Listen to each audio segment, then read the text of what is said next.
बार की बात है, बीरबल को दरबार आने में देरी हो गई। राजा अकबर बेसब्री से बीरबल का इंतजार कर रहे थे। जैसे ही बीरबल दरबार में पहुंचे, अकबर ने उनसे देरी का कारण पूछा। बीरबल कहने लगे कि आज जब वह घर से निकल रहे थे तो उनके छोटे छोटे बच्चों ने उन्हें रोक दिया और कहीं न जाने की जिद करने लगे। किसी तरह बच्चों को समझा बुझाकर निकलने में ही देरी हो गई। राजा को बीरबल की इन बातों पर बिल्कुल यकीन नहीं हुआ। उन्होंने सोचा कि बीरबल देर से आने का झूठा बहाना कर रहे हैं। उन्होंने बीरबल को कहा कि बच्चों को मनाना इतना भी कठिन काम नहीं है। अगर वे ना माने तो थोड़ा डांट डपट कर उन्हें शांत किया जा सकता है। वहीं बीरबल इस बात से परिचित थे कि बच्चों के मासूम सवालों और जिद को पूरा कर पाना बेहद मुश्किल होता है। जब अकबर इस बात से संतुष्ट न हुए तो बीरबल को एक उपाय सूझा। उन्होंने राजा के सामने एक शर्त रखी। उन्होंने कहा कि वह इस बात को सिद्ध कर सकते हैं कि छोटे बच्चों को समझाना बहुत मुश्किल होता है, लेकिन इसके लिए उन्हें एक छोटे बच्चे के जैसे व्यवहार करना होगा व राजा को उन्हें समझाना होगा। राजा इस शर्त के लिए तैयार हो गए। अगले ही पल बीरबल एक बच्चे के जैसे चिल्लाने और रोने लगे। राजा ने उन्हें मनाने के लिए उन्हें अपनी गोद में उठा लिया। बीरबल गोद में बैठकर राजा की लंबी मूंछों से खेलने लगे। कभी वे बच्चों की तरह मुंह बिगाड़ते तो कभी मूंछों को खींचने लगते। अभी तक राजा को कोई आपत्ति नहीं हो रही थी। जब बीरबल मूंछों से खेलकर थक गए तो गन्ना खाने की जिद करने लगे।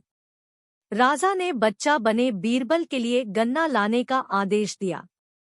जब गन्ना लाया गया तो बीरबल ने नई जिद पकड़ ली कि उन्हें छिला हुआ गन्ना चाहिए। एक सेवक द्वारा गन्ने को छिला गया। अब बीरबल जोर जोर से चीखने लगे कि उन्हें गन्ना छोटे छोटे टुकड़ों में कटा हुआ ही चाहिए। उनकी जिद को पूरा करने के लिए गन्ने को छोटे छोटे टुकड़ों में काटा गया। जब राजा ने इन टुकड़ों को बीरबल को खाने के लिए दिया तो बीरबल ने उन टुकड़ों को जमीन पर फेंक दिया। राजा को यह देखकर बहुत गुस्सा आया। उन्होंने गुस्से से बीरबल से पूछा, तुमने गन्ने को नीचे क्यों फेंका?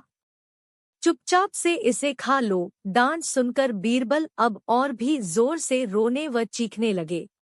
अकबर ने प्यार से पूछा, कहो बीरबल, तुम क्यों रो रहे हो? बीरबल ने जवाब दिया, मुझे अब छोटा नहीं एक बड़ा गन्ना चाहिए। अकबर ने उन्हें एक बड़ा गन्ना लाकर दिया, लेकिन बीरबल ने उस बड़े गन्ने को हाथ तक न नहीं लगाया। अब राजा अकबर का गुस्सा बढ़ रहा था।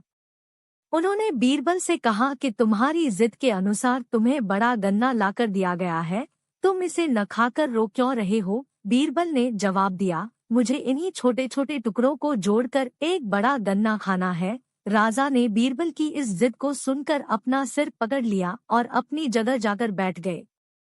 उन्हें परेशान देखकर बीरबल ने बच्चा बनने का नाटक खत्म किया और राजा के समक्ष गए।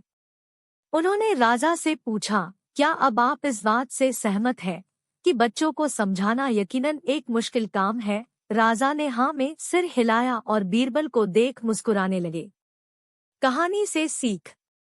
इस कहानी से हमें यह जानने को मिलता है कि बच्चे बहुत मासूम होते हैं।